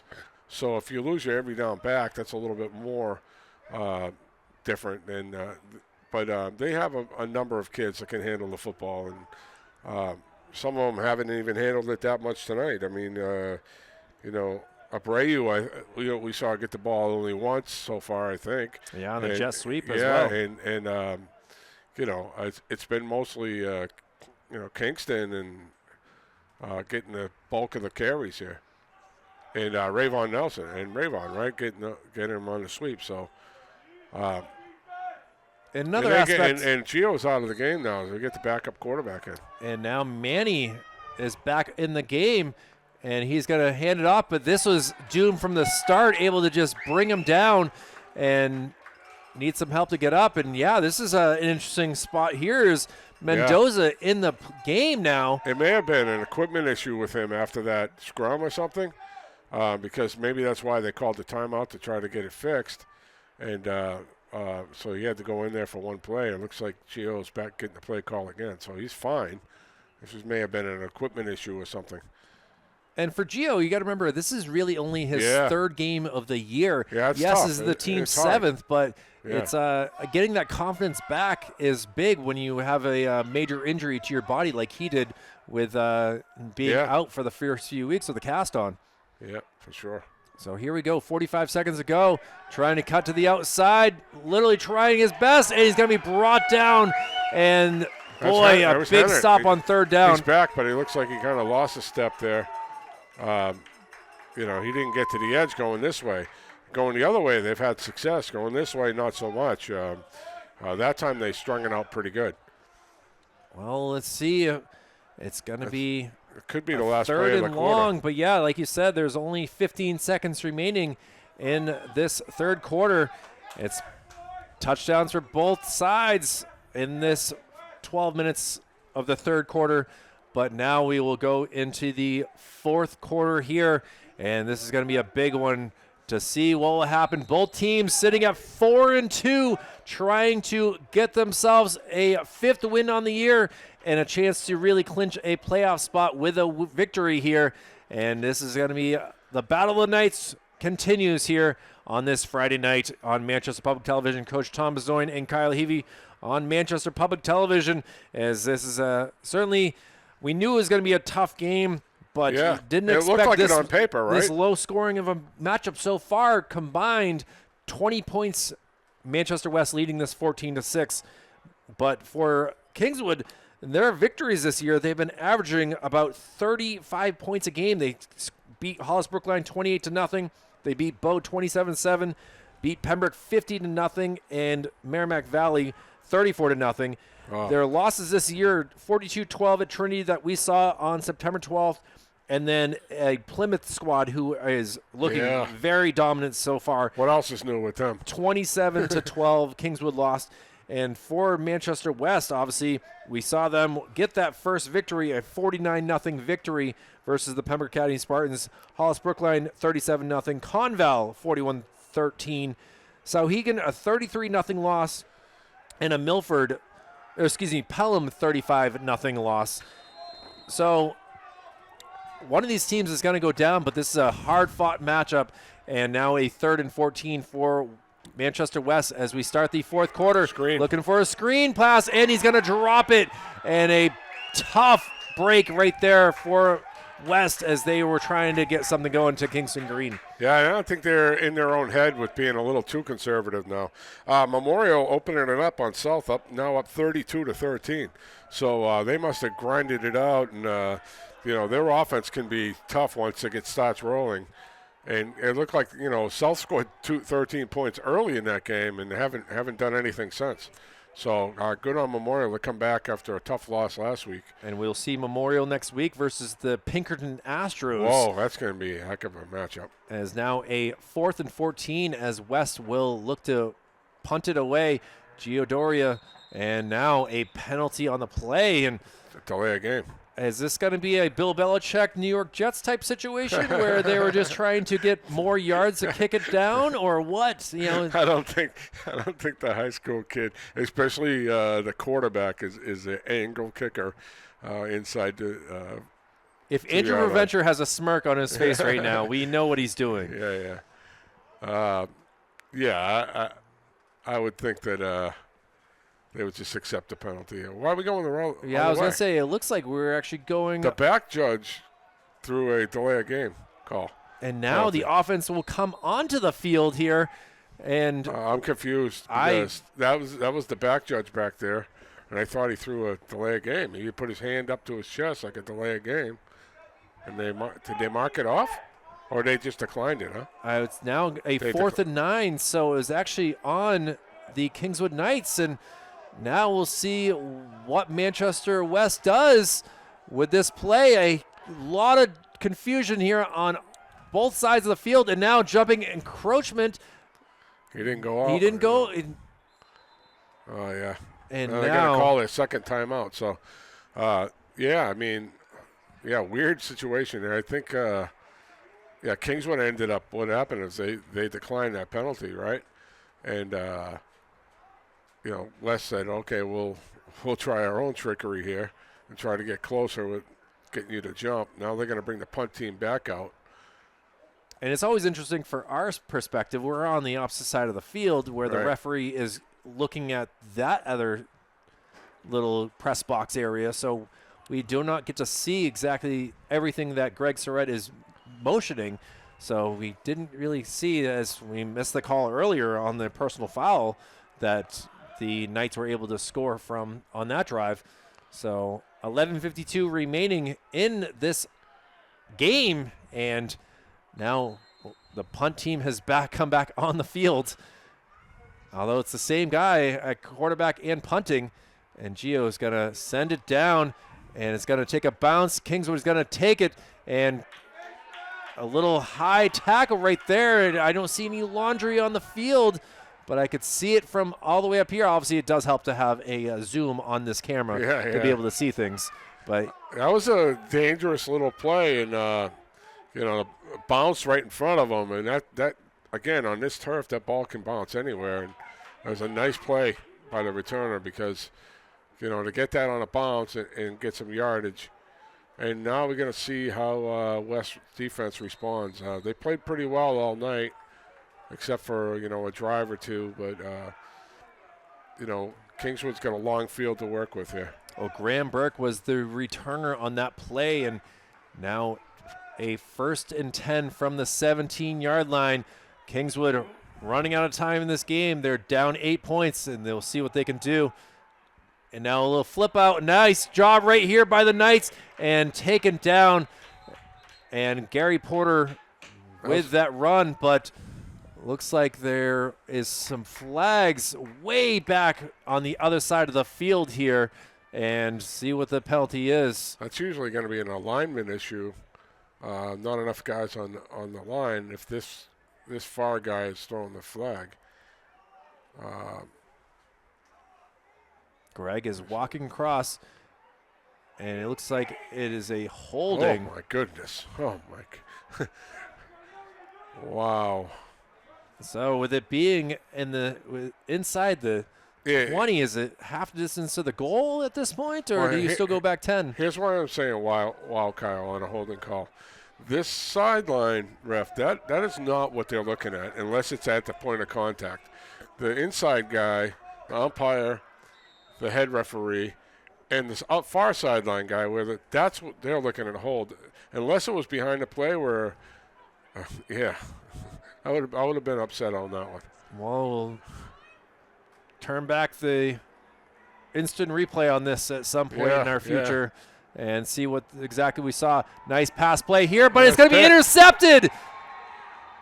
Trying to get something going quickly, a little play that did not work, and now West will have great field position after that interception. And that holding call really killed them. And, again, look at that one again. And it could have been something really obvious, but I don't see how the backside sideline guy can call a hold on a far side play.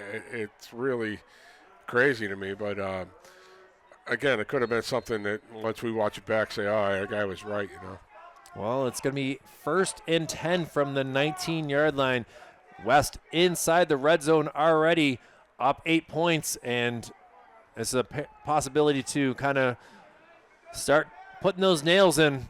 Yeah. And we'll see what happens here, but at the same time, we have seen Kingswood be up to the challenge multiple times in this game. That's why we've only had 20 points in this contest, and now we'll see Gio is going to hand up the middle to Kingston Green, who is going to get some positive yards, probably down to about the 12-yard line. And why not? Because, he's got ball security. He's always going forward, and on first down, he's got the job done all night, getting them in good position for second and manageable. So, he's not looking to break it. He did break that one because we just walked into the end zone. But 11-yard touchdown run. Look for them to come back to the buck sweep again before, coming this way now. Well, 10:35 remaining. It is a 2nd and 3 here. Gio under center here, and he is going to give that to Kingston, but he's going to be swallowed up very quickly. Maybe good for a yard, if not back to the line of scrimmage. Yeah, now you can be inventive because you're 3rd and 2, 3rd and 2. So you got a couple of options you can do here. You can go for a big play, and then go for it on 4th, or you can just try to pound it in there twice to just get the first down. So you got a couple options here if you're West. Well, they're killing some clock on making sure this 3rd down is taken care of. 3rd and 2 from the 11-yard line. West in their all blue jerseys going south to north, and now Gio is going to try to take it. Snap. That's Hennard. It's Hennard. Excuse me. You're correct. Yeah, they tried a Kingswood special there. A little, And this is a big 4th down here as Kingswood has come up ready for the challenge here after that interception. And 4th and 1 from the 10-yard line. Tough decisions here. Do you go just the 3 and really kind of still make it a 2-possession game? It looks like they're going to go for it. You haven't really kicked an extra point yet, so I don't know that they can kick a field goal from there. Well, now Kingston will get the first down and more. Yeah. He is into the end zone for a touchdown. Yeah, and what a big night for this young man. I mean, he's been the bruiser inside the tackles, and he's got the reward for it with two scores. And usually, you can bruise it down the field all the way, and sometimes you don't get that reward. But he got it tonight. West lining up in the same formation as they did earlier when they snapped it direct. So they can either kick it, shift back here, a lot of different things they can do. Waiting for the snap here to see what they do. They're going to cook it to the other side. Snap, yeah. And now we'll see if Green can get in this time. He is unsuccessful, but a 10-yard touchdown run by Kingston Green, his 2nd of the game. And now the West Blue Knights up 20-6 with 8:58 to go in this contest. And late in the 4th quarter, Memorial up 39-20 down in Nashua. So the Crusaders are for real. I mean, their one loss last week at Winnicott was a last-second field goal. And it's a tough place to play to go out on the Seacoast and play on a Friday night. It looks like they learned something from that. And South is, supposed to be a really good team. That makes that matchup against Pinkerton really interesting next week. And this one, Kingswood has had their moments. I think the 2 times not getting in the end zone inside the 5-yard line is going to come back and haunt them. And second guess. Sometimes you can lose some sleep as a coach with some of those play calls that you make. I know I have before. But again, and credit to West defensive line as well because they stopped them. on the quarterback sneaks twice, and then the next time as well. So. Well, score update over from Gill Stadium. The Wyndham Jaguars still leading it 28-0 over the Central Little Green. Yeah, Wyndham's tough. You know, they were like 4-1 too, right? So, you know, that's a tough back-to-back games for Central. Central will most likely drop to 2-4 on the year, and now we're battle it out between 4-2 teams here. At now a good return here by the Kingswood Knights. Good run right there by Ben Johnson, the junior running back. And now we got an injured Blue Knight down, and he looks like he is holding his knee gingerly, and the trainer quickly checking on him there. Well, it looks like he is able to get up. So as much as it might be cold air here as we get late into October, these injuries will start to mount up, and LaGuan Williams hopefully will be taken care of on the west sidelines here. Yeah, it happens. You know, it's football. You get some injuries, and I spent a few nights over there at the CMC emergency room after games with kids before. But, you know, hopefully everybody comes out of it okay and move on to another week. Well, 1st and 10 from the 38-yard line, and Kingswood trying to. Yeah, that's a little conservative. I mean, you're down by 2 scores with 8 minutes left to go in the game. You know, you got to look to get the ball in the air at some point. You know, I was watching both teams in warm-ups here, and I know that Nolan has a pretty good arm here. He was throwing some deep routes here, so we'll see if they have to go to that at some point. He connected one for the touchdown, and you know, I've seen him throw some good balls up when we did the game up at Trinity as well. So, you know, at some point you got to let him rip here. And well, when you're down 14, you got to make something happen when you're running out of time. And now we'll see if he passes a play here and out of bounds. It's a smart move right there not to take him down. And his Brendan McPhee, always reliable here, makes nice another route. First down completion. Nice route because you stopped the clock there. And, you know, you're not thinking too much of conserving clock here, but there is only 8 minutes left, and you got to score twice. So, you know, they got to at least think about going a little fast when the clock is running. Well, here we go with 8:03 remaining. Kingswood has gotten across midfield here into Manchester West territory, and another quick pass play, and it's going to be incomplete. Well done right there by Hennard, who puts the sword back in his carry. Yeah. Looks like, you know, they're trying to get the ball out of the young man's hands quick. And West is playing coverage so far, and they really haven't sent anybody. But when we can get in a 3rd and long situation, you look for West to send a couple linebackers and put some more pressure on Kingswood.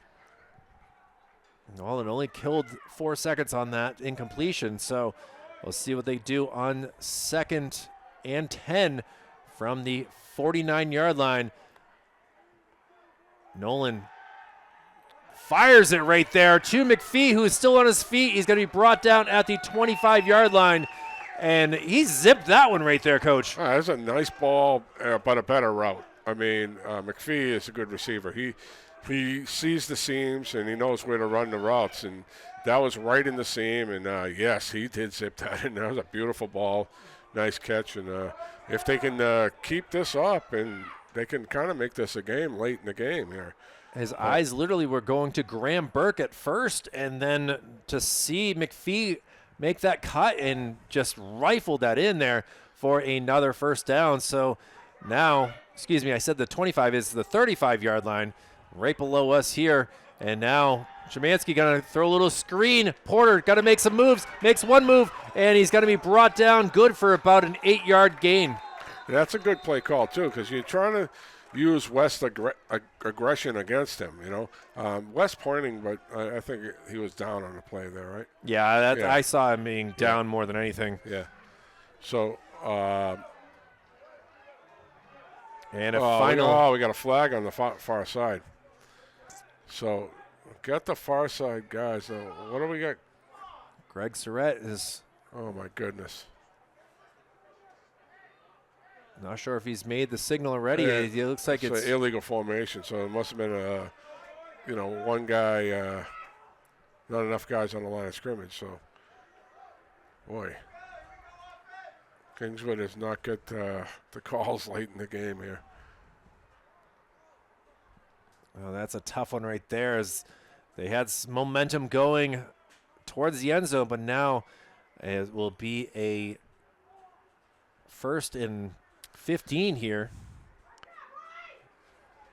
I've really seen a few times where we haven't seen the head referee signal the penalty, what it was.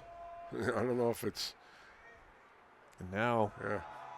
trying to find a hole and just swallowed up by a number of blue jerseys right there.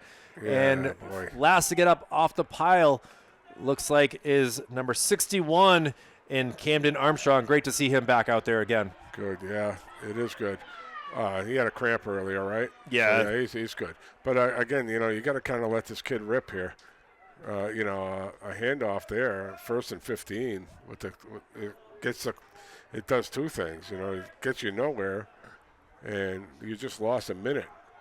Well, it gained 1 yard on that play, and now here we are with a 2nd and 14 from the 39-yard line. And now quick pitch out right here, and he's going to be taken down, caught right there by Devin Perkins, the senior tight end. And Devin's had a couple of good catches tonight. So, I don't know why you wouldn't just keep the momentum, keep the pressure going, and keep the ball in the air here. I mean, they're running good routes. This kid can throw it. West isn't sending anybody. So, I think they need to get a little bit more, aggressive with their play calls. They're letting way too much time go off the clock in between plays here. Well, we're under 6 minutes to go in this 4th quarter, and it's a sense of urgency. You gotta move. Big play right here on a 3rd and 5. They're in 4-down territory for sure. Pass play is going to be caught. Tries to get past, and Perkins is able to get that 1st down. Great effort by Perkins there. First of all, tough catch. It was kind of up by his head. And, yards after contact for sure there. He spun inside. And good play. I mean, props to him. He deserves all the love from his teammates. That was an excellent individual play there. As I think Nolan even was like, I apologize. It slipped out of my fingers a little bit. It is again, chilly here on this Friday night. Temperatures right now, as we just about to hit the 9 o'clock hour, is sitting at 51 degrees. So not the balmy weather that we started the season with at this point. And now pass play to the end zone and through his hands, but we'll see. That's a situation where the West player didn't turn for the football, but there was no contact. So I think it was a good no call. But Kingswood, getting back to Kingswood, they're going no huddle, so all the plays are coming in through signals, right? But you might as well huddle up if you're going to take that amount of time in between plays while the play clock and the game clock is ticking. So, in this situation you're fine because it's stopped anyway. So, you can take your time. But if you get a play inbounds right now and you're tackled inbounds, you need to hurry up. Because, you got to kick it off and then still get the ball back and score again. So Graham Burke late to get that play call, running out of time, sets up, and now it looks like it's going to be a little pitch out. He fumbles it, picked up right there by Seraphin. Smart move, trying to cut back, and finally he's going to be eaten up and brought down, but some flags on the play. And you can see that confusion all around, right place at the right time. Nolan had fumbled that. But Seraphin Agramonte able to get that, and now it could be a 15-yard penalty against West. Yeah, and West has done a good job bottling him up. Here, really, we haven't called his name too much, and I don't know how much he's been back. I don't know if he was back for a week or so since that injury. But Kingswood has multiple kids that can make plays too. So, they could be a tough matchup late in the year for teams. Well, it was a 15-yarder, so it'll be 1st and goal for the Kingswood Knights.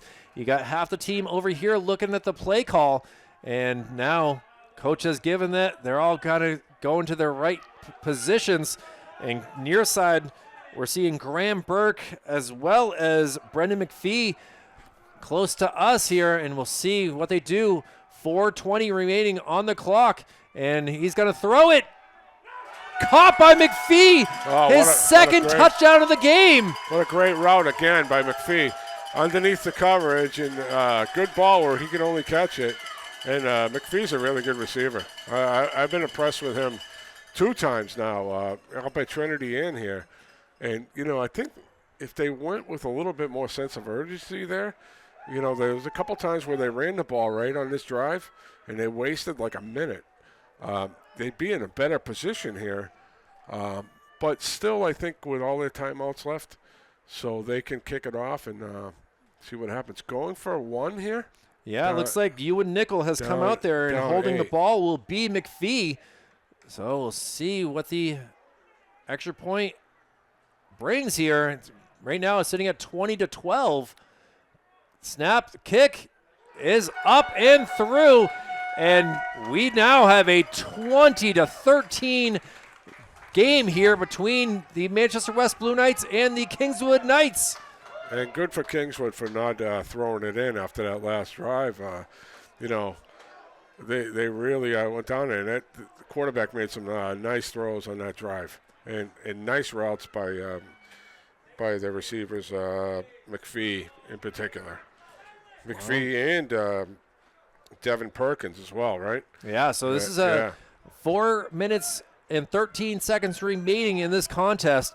And for Kingswood, they got to keep this momentum and stop them. For West, what's in stake. Run and try to make something happen here. Yeah, they've been conservative in certain situations. I think, they got kind of gun-shy when they throw that late first half interception, and they kind of, went with the run. I think you're going to see a lot of Kingston here, and maybe some buck sweeps with Rayvon Nelson. But, we'll see. See what kind of field position they get. Szymanski kicked it doing away the this kicking, time, and this ball is going to be in the end zone. It was very – but that's okay. I mean, West playing up now because of all the squibs that they had, and all of a sudden he kicked it way over their heads.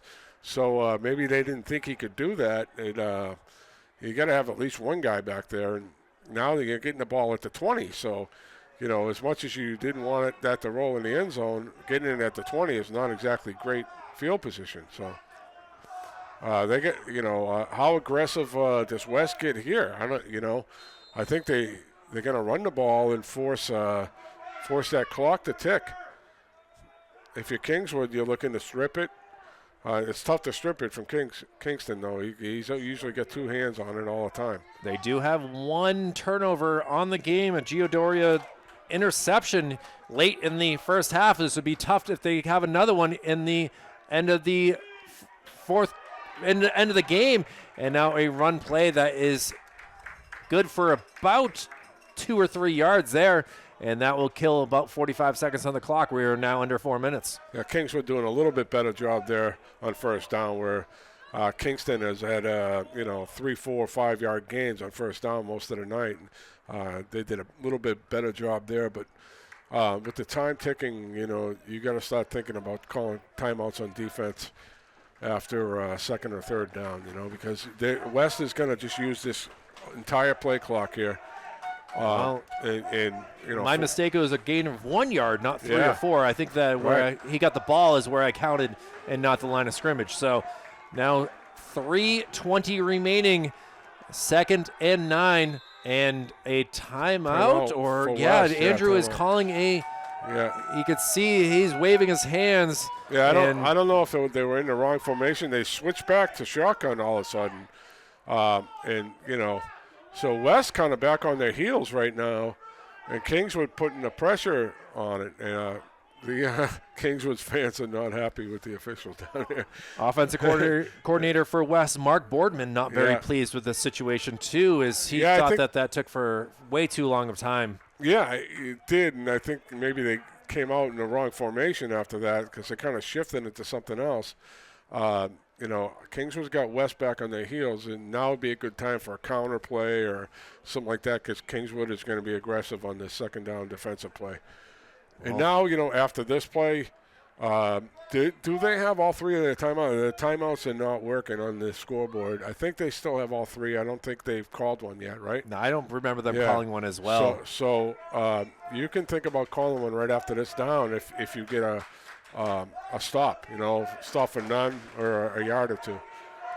Well, 3 minutes, 16 seconds remaining, a 2nd and 9 from the 21-yard line. Giodoria under center. Looking around, make sure, and now a little pitch out, trying to get around, got some blocks, and he's going to be good for about a 5-yard gain. And that was Hennard again, so he's fighting through that little foot injury that he had twice tonight. And did it go out of bounds? The clock has stopped at 3:07, so yes, they did mark him as going out of bounds. See, okay, so I'm gonna question that one, okay?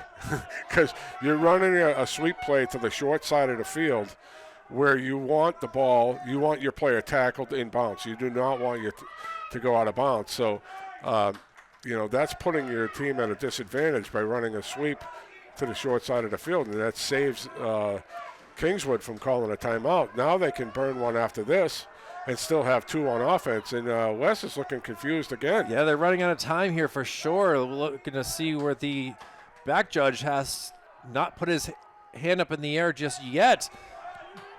Now he has, so they got to get things going. Gio under center is going to pitch it. Same play. Abreu and he's able to get the first down. Let's see where they mark it. I don't know that he did.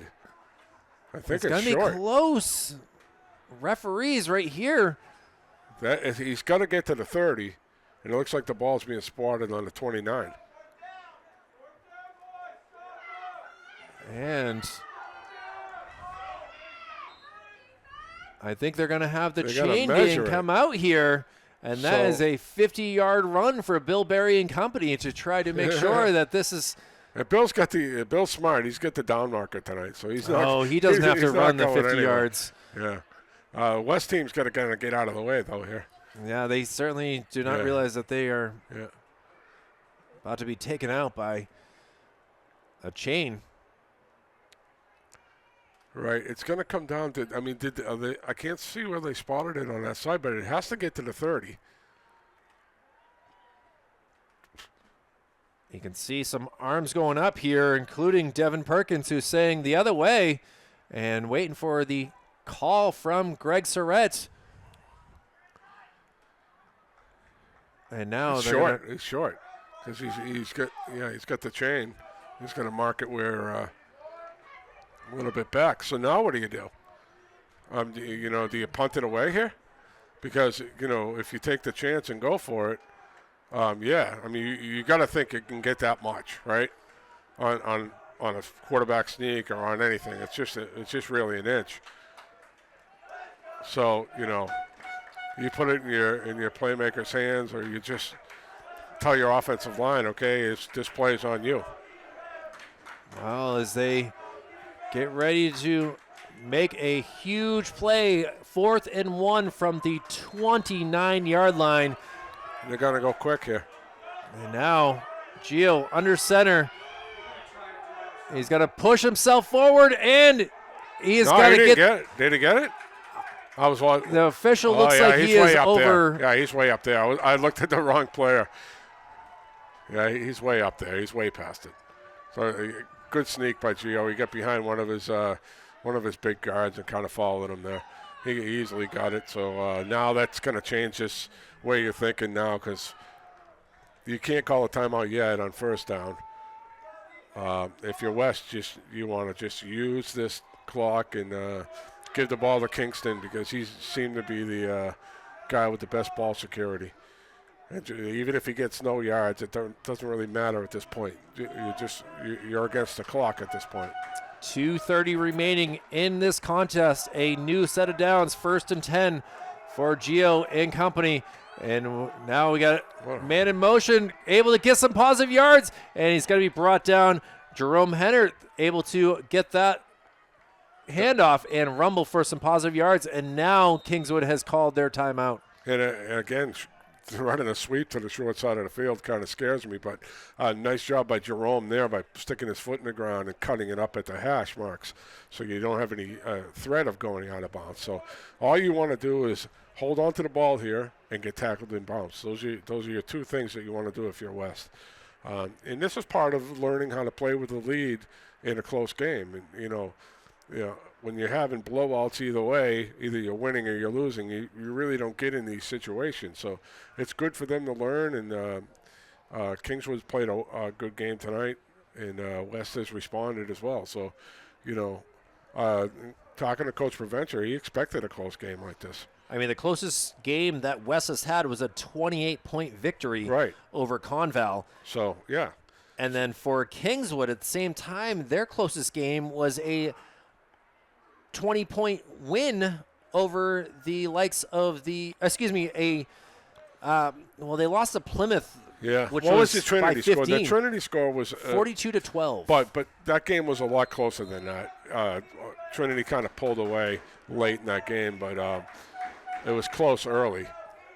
And now West rushing up here, trying to surprise the Kingswood Knights here. And Gio under center is going to hand it off to Green, and he is going to be taken down. Eventually, still on his feet, but first to hit him was number 57 in Brody Keys. Yeah, and we got a timeout by Kingswood, and player down for West. So is it going to be a timeout by Kingswood, or I mean, either way, they got to burn it after the injury because the clock would tick. And this is a big one right here, as this is Joel Camillo, one of their starting offensive linemen here. Yeah. And he is able to get up on his own power and kind of a little jog off. Andrew giving a nice pat on the back, saying you take a play off. You know, got a $1:55 to go.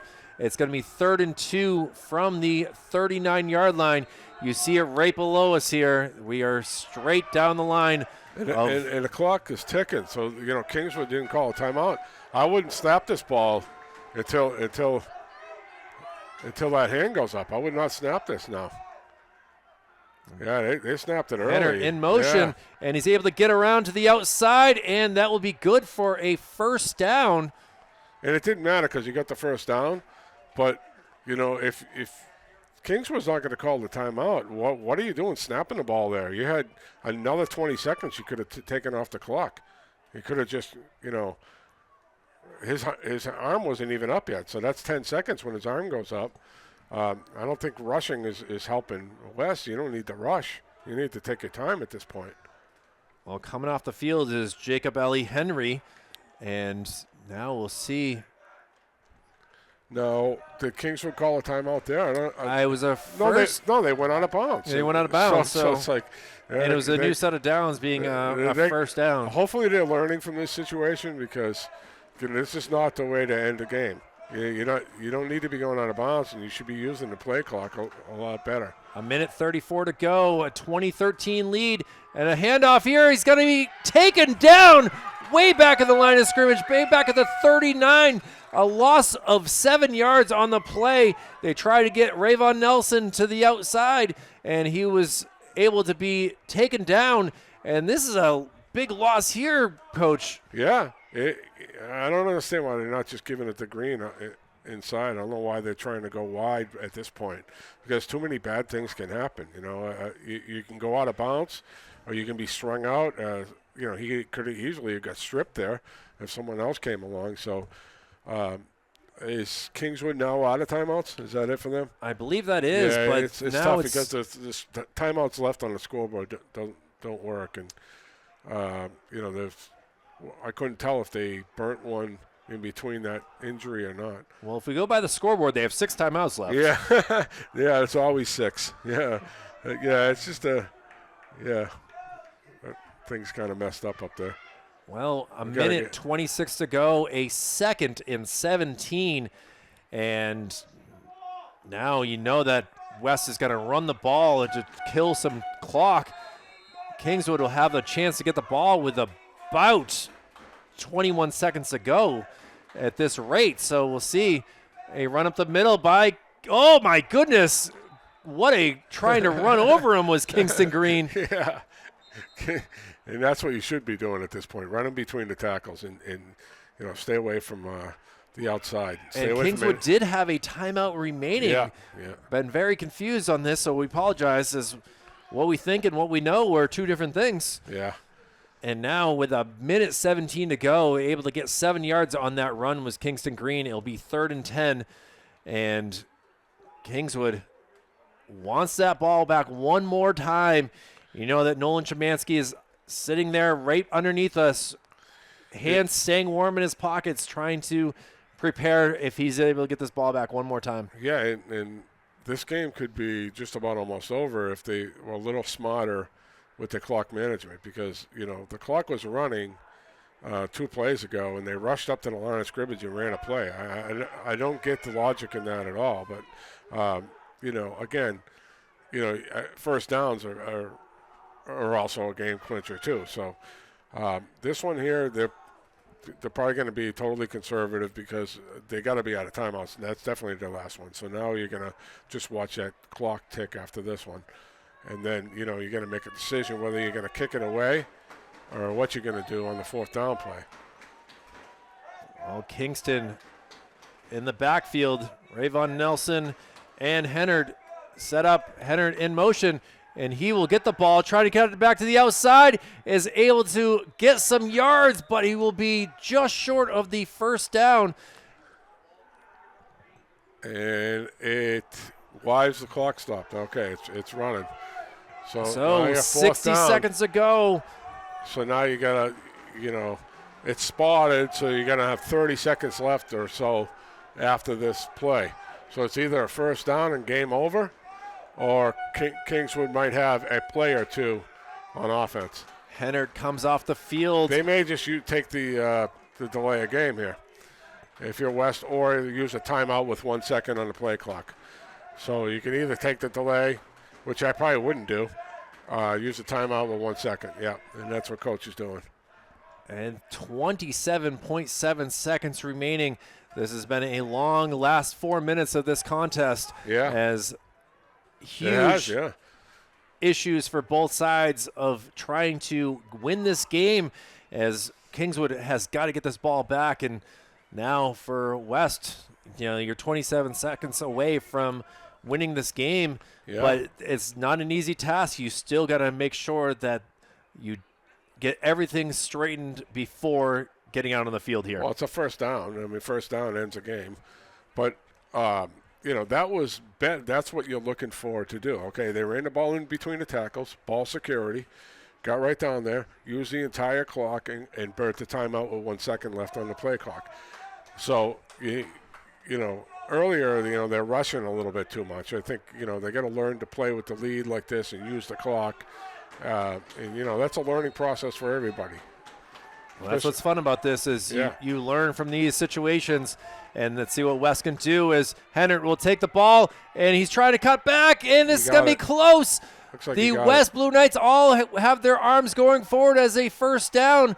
Waiting to see what the officials say. And, yes, it is a 1st down. That's a game. 21 seconds remaining. And they don't have to run another play. As the clock will continue to run. And that was a huge play right there, able to get that clinching 1st down. And now with 10 seconds remaining, West will have no reason to snap this ball and will move on to a 5-2 record here, Coach. Yeah, I mean, good job by both teams. Good effort by Kingswood. West responded. I think, clock management ought to be a little bit better at the end of the game. But other than that, again, when you're in big games with, big leads most of the year, and then, either on one side or the other, when you get in a close game, you're going to make a mistake or two as a coach or as a player or, anywhere. I've done it, and you learn from it and you move on. And they did right there in that series. They went from, rushing a little bit to like thinking it over and running the right stuff at the end there. So great job by the Blue Knights, and impressed by the Kingswood team because, they're real competitive this year. Our Off the Mark Sports players of the game for the Kingswood Knights, I have to give it to the wide receiver Brendan McPhee. Yeah. 2 touchdown catches, did a great job of extending drives, and he was very part. Coach, for West, it's a plethora of players that deserve this. To me, it's Kingston Green because he was the stable part of the entire game. Rayvon Nelson had some good runs as well, but Kingston played well on the edge defensively. And, he had the 2 touchdowns, and, just the tough yards in between the tackles. So, he was the stable player, and at the end of the game as well. So, for myself, I'm going to give it to Jerome Hennard. He had that big touchdown to start things off and was a huge part on the offense. So congratulations to the Blue Knights as they go to, again, 5-2 on the year. And now we'll see Kingswood will have a tough matchup versus St. Thomas next week. You saw St. Thomas last week versus Trinity, and they had a good effort, but came down on the other side.